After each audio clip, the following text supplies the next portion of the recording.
Hello everyone. Shio Iniche Mabrika Habari Bashkawali Kesh Sanu Kedu Madukoga here with a new update on my language list. Um, Try to keep this brief. I think I only have 15 minutes to record this. I'm not sure because of this new app that I uploaded to record screen recordings. But so anyway, I know I went over a lot of this in my previous videos as far as why I learned certain languages as opposed to others. As you can see, my main focus is African and Native American languages, mostly due to my own ancestry, but also because I just feel that they're underrepresented languages, especially in the language learning community. Um, and also, as far as the Native American languages go, another important factor is the fact that I live in the Americas. You know, I was born and raised in the Americas, so it just seems kind of appropriate. Alright, so there's been a few changes. Hopefully, I've got it pat down by now, so I can spare y'all making these videos. So basically, yeah, my list I have it split into two groups: Group One and Group Two. Group One, or as also known as my top eight, are languages that I'm learning at intermediate to advanced levels, following the Common European reference. So that's B1 to C2. Within the Group One, I have my two top languages. Those would be Cherokee and Island Arawak. Mostly due to more direct ancestry, but also especially the case for Cherokee, it's very endangered. So, and then Island Arawak, that's kind of a that kind of deserves its own video as far as why I'm learning that. But anyway, I digress. In the rest of the languages in this list, um, they're all Native American or African languages, um, with the exception of Arabic. Although you can argue it's both, or it's both African and Asian, as it spills into both continents. But the other ones, are a lot of them are African languages. So yeah, so I guess you could say one Asian language, three Native American languages, and four African languages on my in my Group One.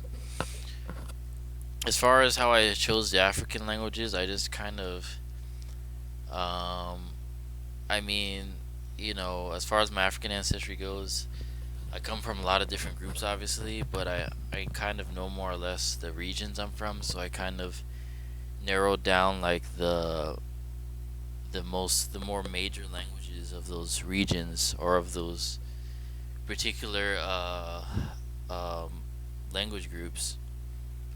Um, and as far as my Group Two, these are ones I'll be learning at limited to beginner level. So limited, at least for me, is just basically restricted to a few common phrases like "Hi, how are you?" "Thank you," things like that, I guess. Um, Whereas beginner, I use the Common European reference A1 to A2, and this kind of has its own hierarchy within it, where I have the more basically the languages on the top are more gonna be more of my main focuses, whereas ones on the bottom. So in other words, the top ones will be more like A1 to A2 level. So this goes from Mohawk to definitely to Baniwa. Tupi-Guarani, I'm not sure. It's kind of in the middle, which is why I have it in the middle. So I don't know if it'll be in the upper echelon or the lower one, but yeah. And then the lower one definitely, at least from Malay to Huron. So this will be ranging from like limited to A1. Alright, let me go through it. So I got Arabic, اللغة العربية. I don't think I have to go over all this because most people are more or less familiar with Arabic. 300 million speakers, more or less.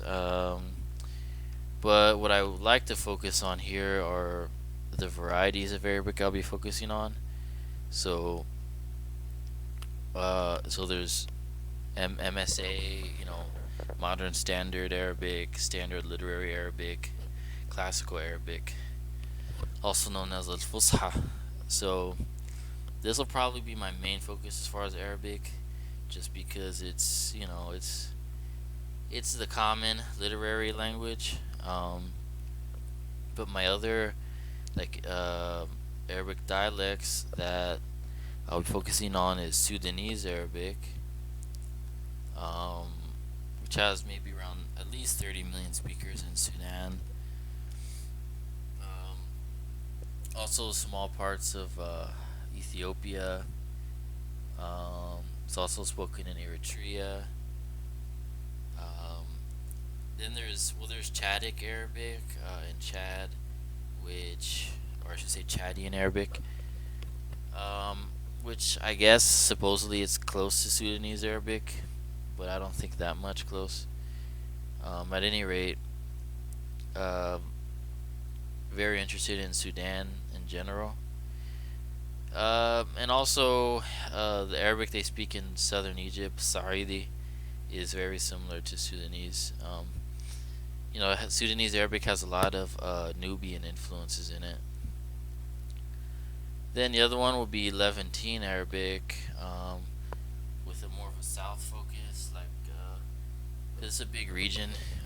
So I'll be focusing more on how they speak in Palestine and Jordan, as opposed to Lebanon and Syria.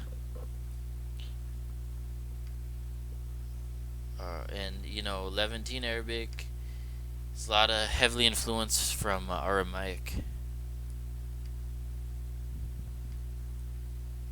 Alright, going to the Americas, we have Cherokee. I can't see the syllabary here, unfortunately. So that's Zalagi Gawo Nihisti. Well, I forgot to mention Arabic's Afro-Asiatic language of the Semitic family, but I figured y'all already knew that. But yeah, so Cherokee, which is the Iroquoian language, here in the southern Appalachia. This is old. It doesn't have 20,000 speakers anymore. It's a lot less. The particular variety. So there's two remaining variants of Cherokee, Eastern and Western, also known as Kituwah and Otali. So previously I was focusing on Otali, but for various reasons I've switched that, and my focus is going to be on the Kituwah dialect, the Eastern Cherokee, which is spoken still in the homelands in southern Appalachia.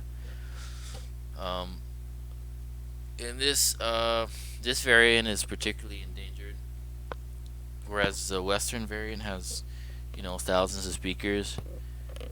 This one only has about 200, but I really like it.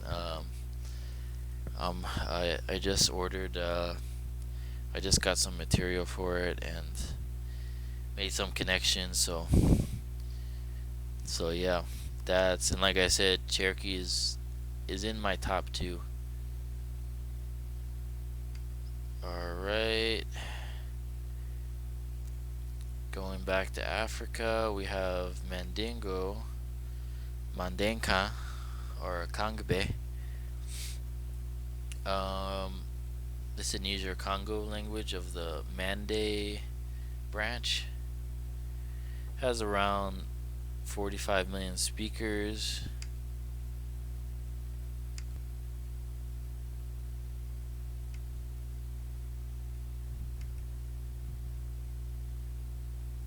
Alright. I don't know if I paused that or not, but someone's knocking on my door. Anyway, Mandingo, Mandenka, it's Niger Congo language of the Mende branch, has around 45 million speakers. It's fairly big. That's one of the reasons why I chose it. It's one of the biggest languages of Africa. It's mostly spoken in Mali, Ivory Coast, and Guinea, and it spills out into other countries, also Western Burkina Faso, but it spills out into other countries as well, like Sierra Leone and Liberia. So for this one, I'm not learn. What it should be noted that Western Mandingo is pretty different and arguably a different language, so that's not going to be my focus. My focus is going to be on the Eastern one, which is a bigger group. So particularly the Bamana-Jula dialect. So Bamana is the main variant of Mali, and Jula is the main variant of the Ivory Coast. And in both countries, they serve as the main native lingua franca. So very useful. Also, standard literary Kangabe or Malinke. So basically, I'll be learning this one because of the Nko alphabet that's associated with it. I wish I could. Oh yeah, I have a little sample here. It doesn't really look like that. It kind of messed the font up, but yeah. So the literary standard is based on the Guinean dialect called Malinke or Maninka, which is also spoken in Sierra Leone and Liberia. And to a lesser extent, the Mau dialect, which is kind of a unique one, in the Ivory Coast. I'll probably, just mostly for practical reasons, this will be kind of limited to just, linguistic study, as opposed to actual learning. But yeah. So that's Mandenka. It's a very important language of West Africa. One of the most important ones. It's associated with the Malay Empire. So yeah, I don't want to give too much detail because save that for its own video. Next we have Island Arawak, which is one of my top two. So this one, it deserves its own video also, so I'll try to make this as brief as possible. But so there's two parts to this. Start with Garifuna, Garifuna came about as a language. So it's based on the Kalinago language, which is native to the islands, the Lesser Antilles Islands. By the way, this, as you could tell by the name, it's Arawakan family. It's from the Arawakan family. But anyway, so Garifuna is based off of Kalinago, which was spoken in the Lesser Antilles. But what happened was a group of runaway enslaved Africans basically took refuge there in the island of St. Vincent. They became the Garifuna. They mixed with the Kalinago natives. So this obviously has a big symbolic meaning to me, but which is part of the reasons it's in the top two. But anyway, Garifuna is spoken. They were banished to Central America, so it's mostly in Honduras now. Has around 200,000 speakers out of an ethnic population of roughly 800,000. So a lot of potential. Um, and then the other component of Island Arawak is Eyeri. So this is kind of a working project.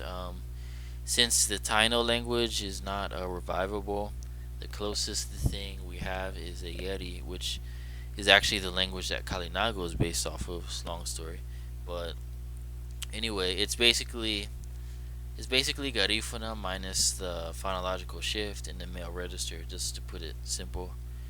And want to add some Taino vocabulary and grammar. So this is a language that me and a group of people are working on. To basically be a ancestral language of people of the Greater Antilles. Um, so yeah, I'll just leave that at that. So yeah, oh yeah, and endonyms: Inyenye Garifuna and Eyeri Ariankoni or Wahiani. Alright, going back to Africa, we have Swahili, which, doesn't get much bigger than that as far as sub-Saharan Africa. It's the biggest language. Kiswahili, it's Niger-Congo family as well of the Benue-Congo branch, which includes Bantu. It's a Bantu language.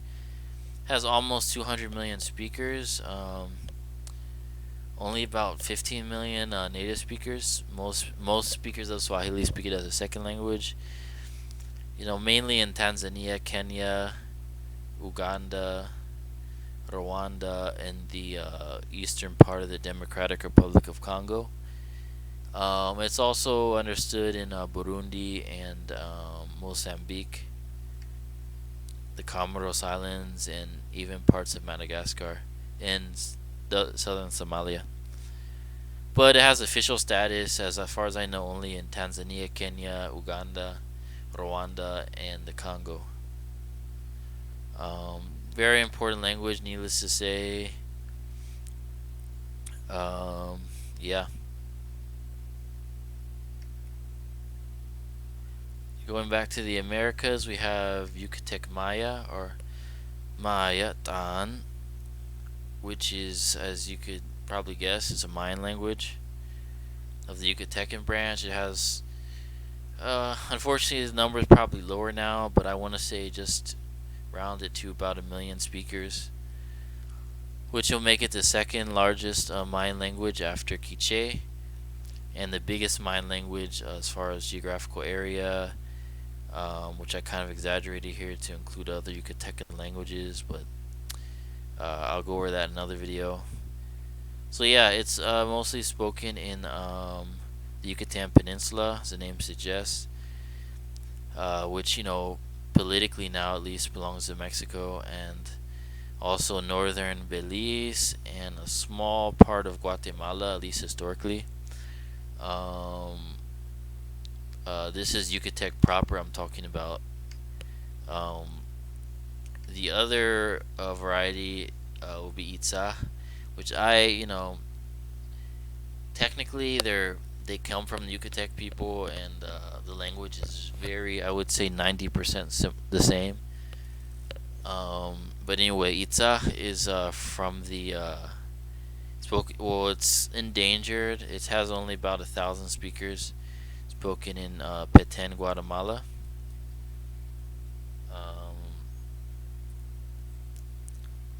And then, along with this, I'll be learning literary Cholti, which is the ancient literary Mayan language that was kind of a lingua franca of the Mayan world, at least in the lowlands.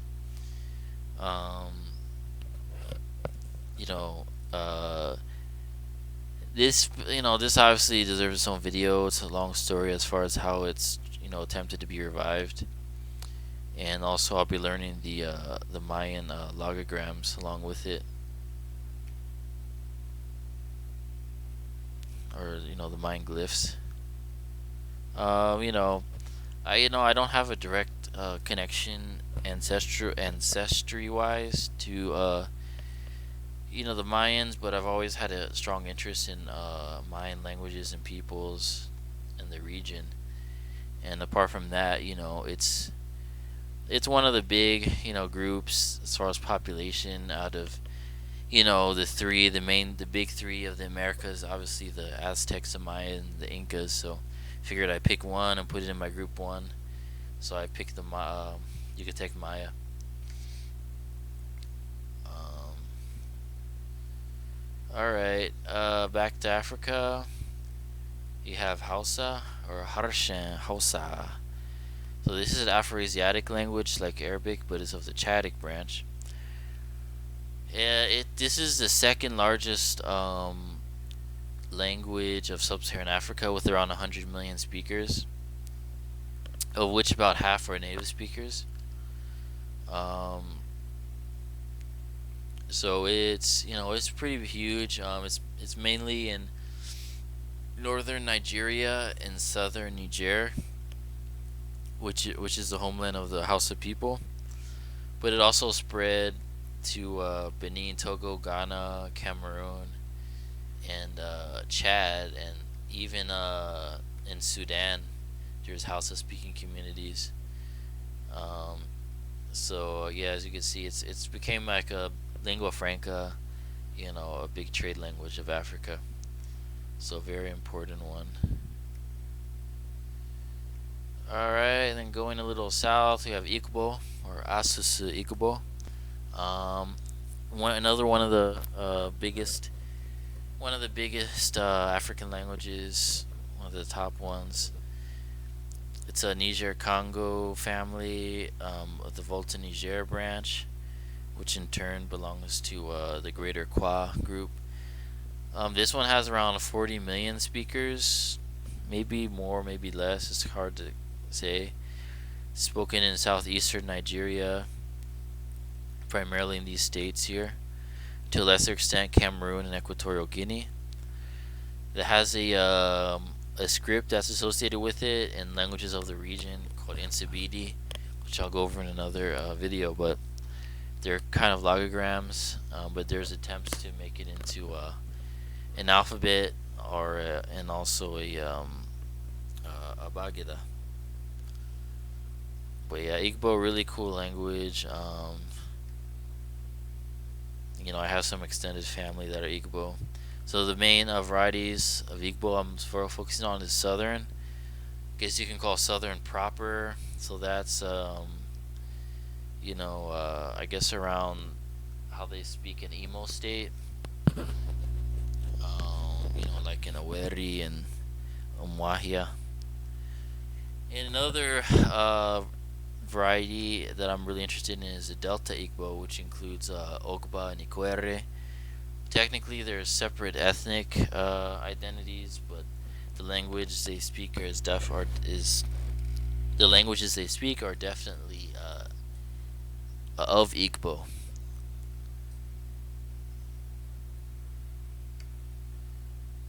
All right.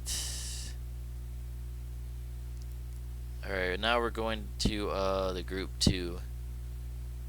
So like I explained before, it has a top tier and a bottom tier. I don't really have them well defined yet, but basically the first couple languages from Mohawk to Baniwa are maybe A1, A2 level, whereas the bottom ones are more like limited to A1. But yeah, with Tupi-Guarani somewhere in the middle yet. Somewhere in the middle, I don't really, not sure yet exactly how that's gonna be. Anyway, so we have Mohawk or Ganyangeha, which is also Iroquoian like Cherokee of the northern, but it's of the northern branch, Lake Iroquoian. Pretty vibrant, has around 3,500 speakers, spoken, upstate New York, southern Canada, southern Quebec, and Ontario. It's associated with the Iroquois League. very interested. I've always been interested in this group. Um, so yeah, very cool language. Next, so yeah, this most likely will be definitely A1 to A2 um, level. Next, Kiche, going back to Central America. It's the biggest Mayan language. It was really hard to choose for this. It was hard, the choice between this and Yucatec Maya for what would be in my in Group One, but I just have a lot more of a history of Yucatec Maya, so that's ultimately why I picked it over this one. But nonetheless, it's still in Group Two, in the upper part of Group Two. So, as I mentioned earlier, it's the biggest Mayan language with around 3 million speakers, and also, one of the biggest Native American languages in general. Um, so I kind of included Kakchikel in here, although I'm not really gonna be learning that, but it's very, very close. So yeah, this is in the uh, southern lowlands or southern highlands, excuse me, of Guatemala. Um, Historically, it was even in El Salvador, but that's another story. Very, very important language. A lot of people in the United States, immigrants that speak it. Um, and yeah, like I said, it's very close to Cachiquel and Tzutuhil and other languages of the region that if you know Kiche, you'll likely be understood by other language groups, and it's also spoken by other Mayan groups in the highlands. So that's Katsihopal. Next, going back to Africa, we have Mende, Mende. It's Niger Congo, also of the Mende branch, as like Mandingo. It's mostly in Sierra Leone, also a small part of western Liberia. It has around up to 3 million speakers, like Kiche. Um, yeah, it's I've always liked it. Not a very particularly big language for the region, but still. Um, Next we have Dan, which is also a Mande language of the Niger Congo family. Has around 1.5 million speakers. It's in the Ivory Coast and Liberia, and a little bit of Guinea. I'm going to be focusing on the Western dialects, the Western group of Dan. Um, yeah, very cool language, very tonal. It's one of my it's one of my top two tonal languages of my list. It's actually the second most tonal, but it's my most tonal African language. Um, yeah, so I'm not even sure I could pronounce this yet. Downwo, Downwo. Um, all right, going back to the Americas and the Amazon, we have Ticuna, which is my which is my most tonal language, the most tonal language of my list. Uh, Definitely my most tonal language of the Americas. It's a language isolate. Now I'm gonna be focusing on a certain variety of San Martin de Amacayacu, which is in Colombia, but also spoken in Peru and Brazil. Most of them are actually in Brazil. Very, very cool, unique language. Um, I forgot to add the its endonym, which I believe is bear with me here. Duango, Duango, Duango, something to that effect. Um, next door we have Baniwa, which is kind of complicated, but basically, it doesn't have well defined borders yet. But I managed to find two variants of it, or maybe three, that I want to focus on. Um, Ehe-Oho, which is in Brazil mostly. Um, they also have Curipaco variety. It's also known as Curipaco, I should say, in Venezuela and Colombia.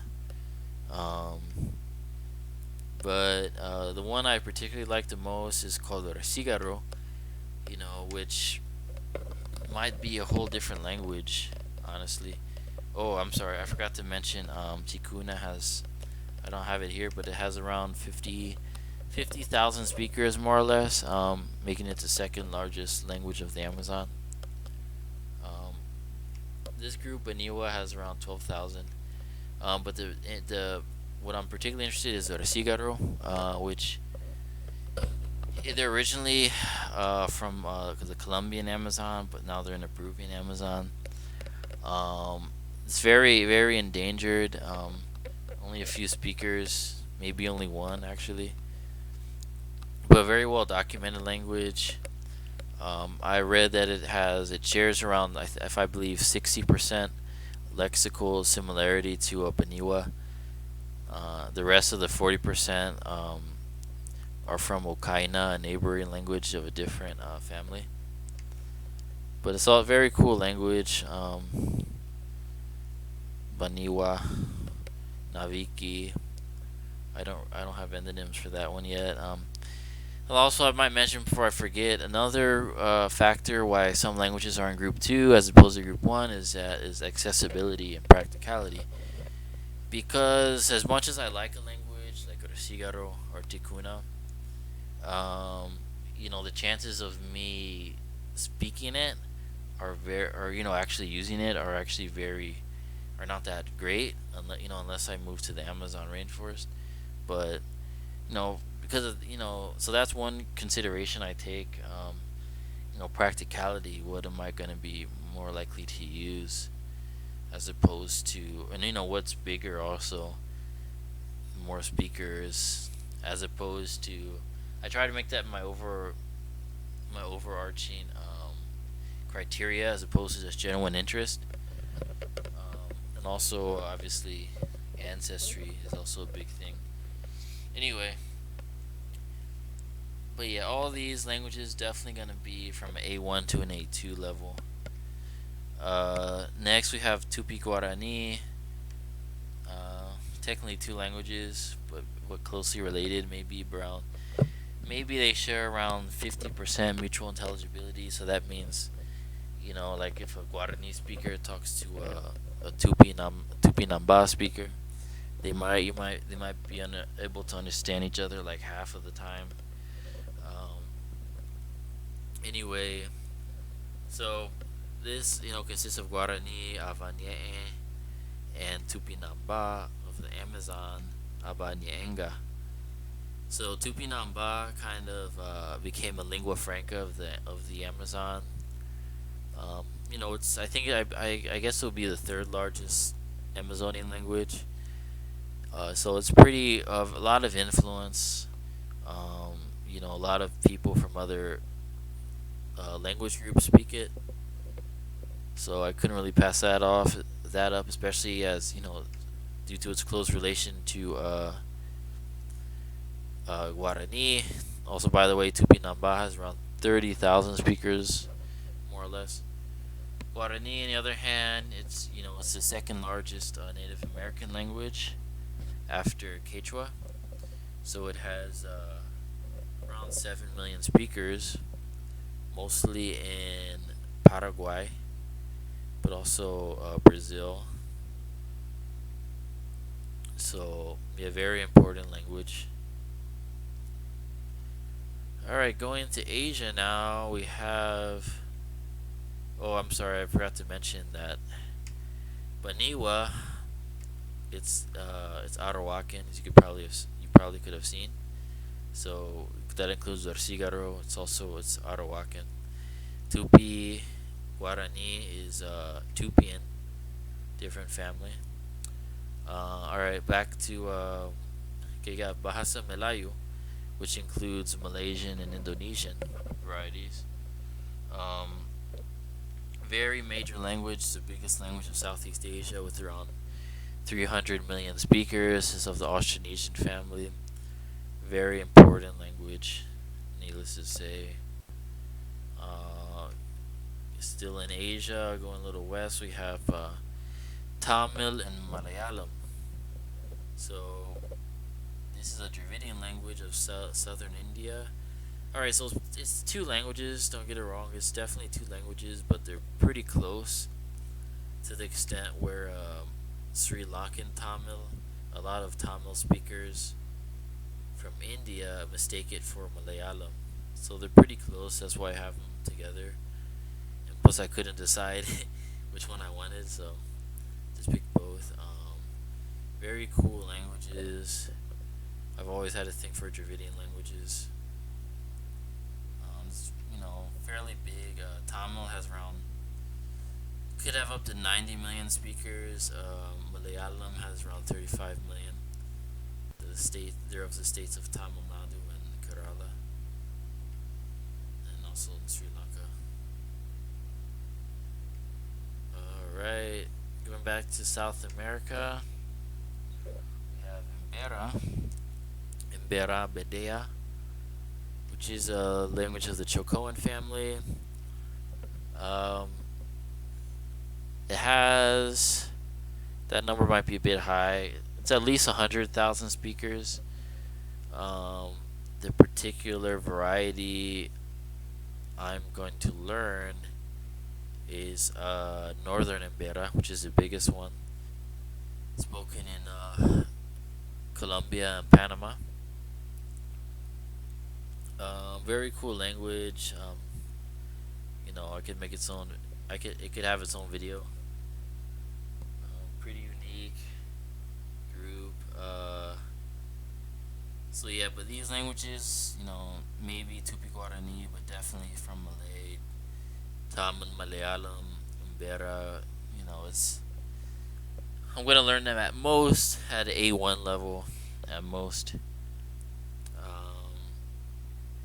Next, going up a bit, back in Mesoamerica, we have Tzotzil or Batzikop, which is a Mayan language. It's a Cholan branch spoken in Chiapas. It has almost 500,000 speakers, so it's pretty major.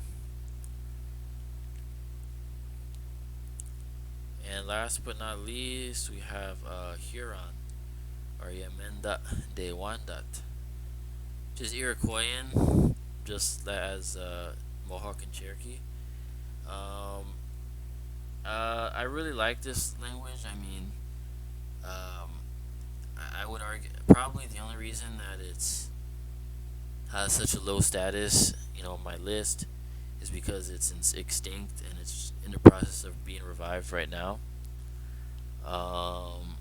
So yeah. So yeah, as you could imagine, very slim chances I would be using it on a regular basis. So hence it's kind of on the bottom here, but I really like it.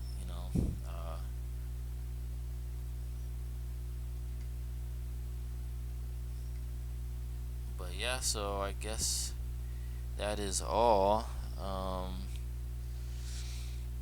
I have this language I might add to the list. I'm not sure. It's Sandawe of Tanzania. It's a Khoisan language. So very very cool. They have the clicks and all that.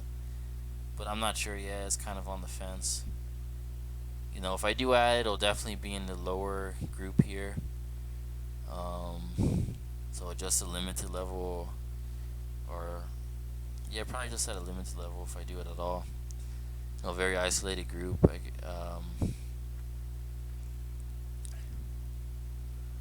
But yeah, that's my list. Just some honorable mentions that didn't make it, that almost made it. See if I can remember them. Ojibwe, very cool language. Muskogee, another cool language.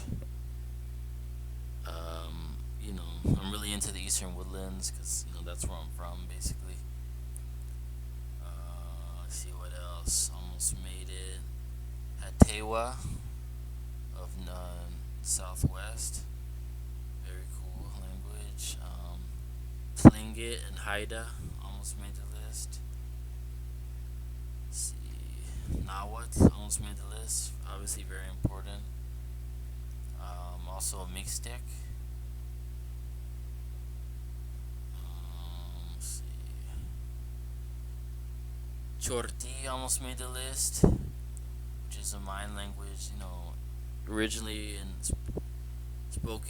originally spoken in what's now Honduras and El Salvador and eastern Guatemala. But I figured literary troll is close enough. Let's see. Mom almost made it. Mom, another cool Mayan language.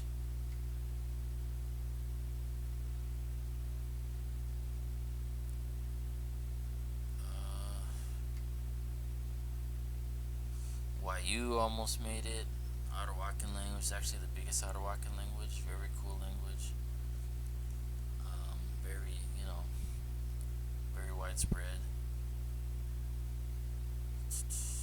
Quechua, obviously, very important one. The biggest Native American language with about 12 million speakers. Language of the Incas. Didn't make it, but very close. I figured if I had Quechua, I'd have to have Nahuatl along with it, just in for fairness. Um, let's see. There's a lot of Amazonian languages that could have made it. To be honest with you, like Shaninka. It's the second largest Arawakan language and the largest Amazonian language. I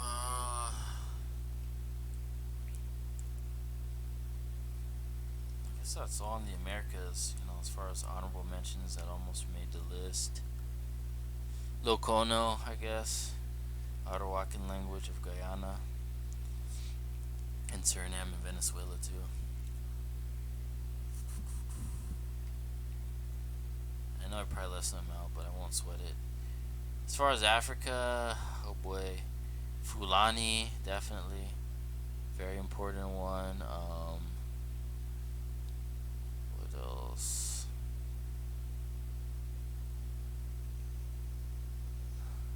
Way, really cool language of Liberia and Ivory Coast. Close, it's their neighbor Sudan. So Way almost made it. Yoruba almost made it. Very big language, very important.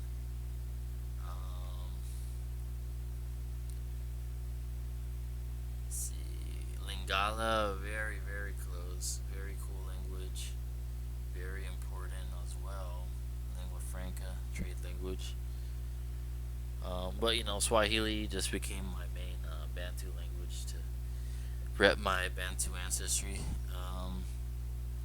Let's see, Shiluk is a pretty cool language in Sudan and South Sudan. It's Nilo-Saharan, so it would have been it would have been my only Nilo-Saharan language. It's also pretty close to Luo. They also call it Northern Luo, actually. So I might have just thrown in Southern Luo there too, I guess. Not sure. Sorry. Let's see, Rwanda-Rundi, which comprises of Kinyarwanda and Kirundi. Very cool Bantu languages, almost made it. Amharic, very cool. Semitic language, very important. Ethiopia has its own script and everything. Almost made it. Also Oromo, almost made it. It's a Cushitic language of the Afro-Asiatic family as well. Very big and important language of Eastern Africa. Zulu, definitely Zulu. It's a close call, very cool language. Nama, another Khoisan language, almost made it. Malagasy, very cool and tempting language. It's actually Austronesian, just like Malay.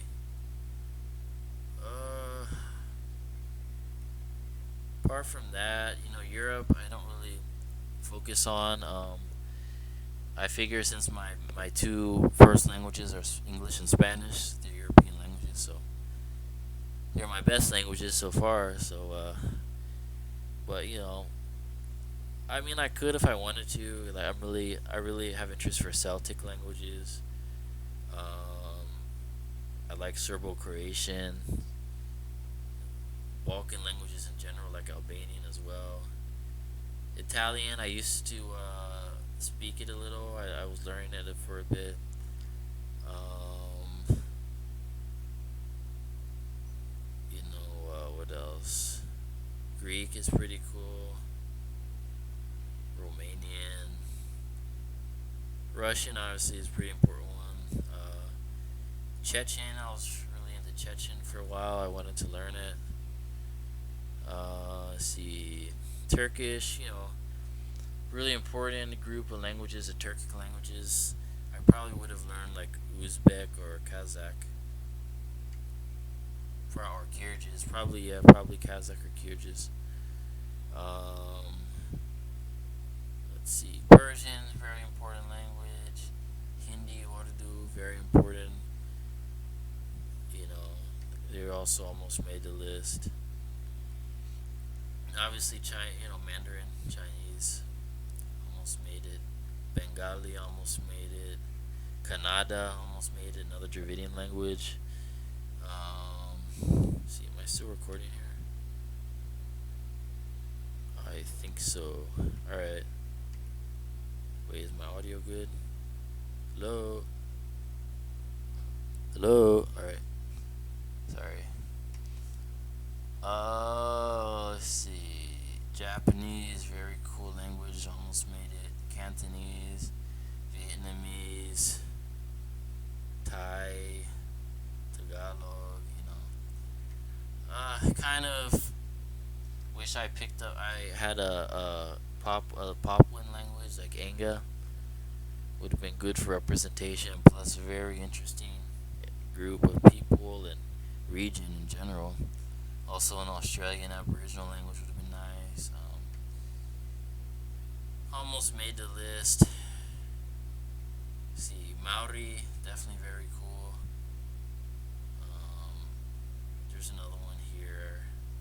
I think Tahitian or Tongan. I forgot which one that I really liked. But yeah, that's about it. Hope you liked the video. Like, subscribe if you want. I'll have more out there soon. Thank you. Wado. Iniche.